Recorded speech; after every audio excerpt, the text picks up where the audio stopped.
Hello friends, welcome my H medicine channel. বন্ধুরা, আজকে আমি আপনাদের সামনে আবার একটি নতুন টপিকের উপরে ডিসকাস করতে যাচ্ছি। সেই টপিকটি আপনারা থাম্বনেল দেখে বুঝে গেছেন। সেই টপিকটি কি? সেটি হচ্ছে এই ডেভিড এনএনজি ট্যাবলেট।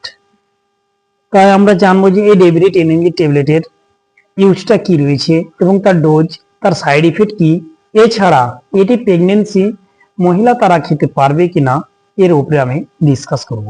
তাই আসুন আর দেরি না করে আপনাদের কাছে রিকোয়েস্ট, আপনারা চ্যানেলে নতুন হয়ে থাকেন চ্যানেলকে অবশ্যই সাবস্ক্রাইব করবেন এবং ভিডিওকে লাইক, শেয়ার, কমেন্ট করতে ভুলবেন না এবং অল নোটিফিকেশন অবশ্যই অন করে রাখবেন। যখনই আমি ভিডিও আপলোড দিই যেন আপনারা সঙ্গে সঙ্গে পেয়ে যান।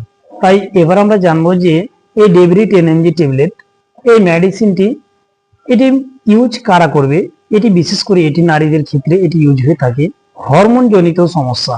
তাহলে আমাদের জানতে হবে যে হরমোন জনিত সমস্যা অর্থাৎ হরমোনের অভাবের কারণে কি কি ডিজিজ বা কি কি রোগ হতে পারে।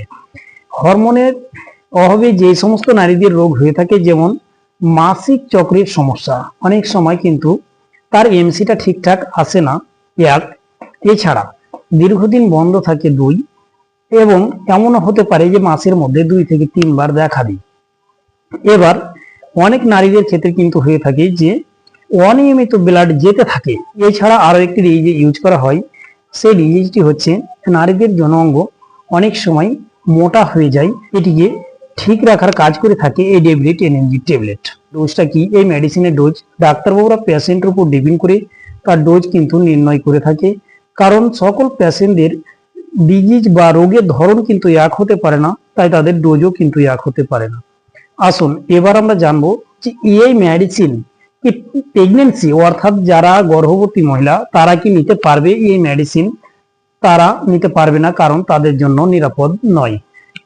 আসুন এবার আমরা জানবো যে এই মেডিসিন খাওয়ার পরে কি কি সাইড ইফেক্ট বা সমস্যা দেখা দিতে পারে। বেশ কিছু সাইড ইফেক্ট বা সমস্যা দেখা দিতে পারে, যেমন মাথা ঘুরতে পারে বা মাথা ব্যথা করতে পারে। এছাড়া নারীদের স্তন ব্যথা করতে পারে, অনেক সময় নারীদের চুল পড়তে পারে বা তার যৌন অঙ্গে ইনফেকশন হতে পারে। এছাড়া তার নজিয়া, বমি বমি লাগতে পারে। এছাড়া গুরুতর সাইড ইফেক্ট, অনেক সময় তার পা ব্যথা করতে পারে বা পা ফুলে যেতে পারে বা মাথা প্রচন্ড ব্যথা করতে পারে।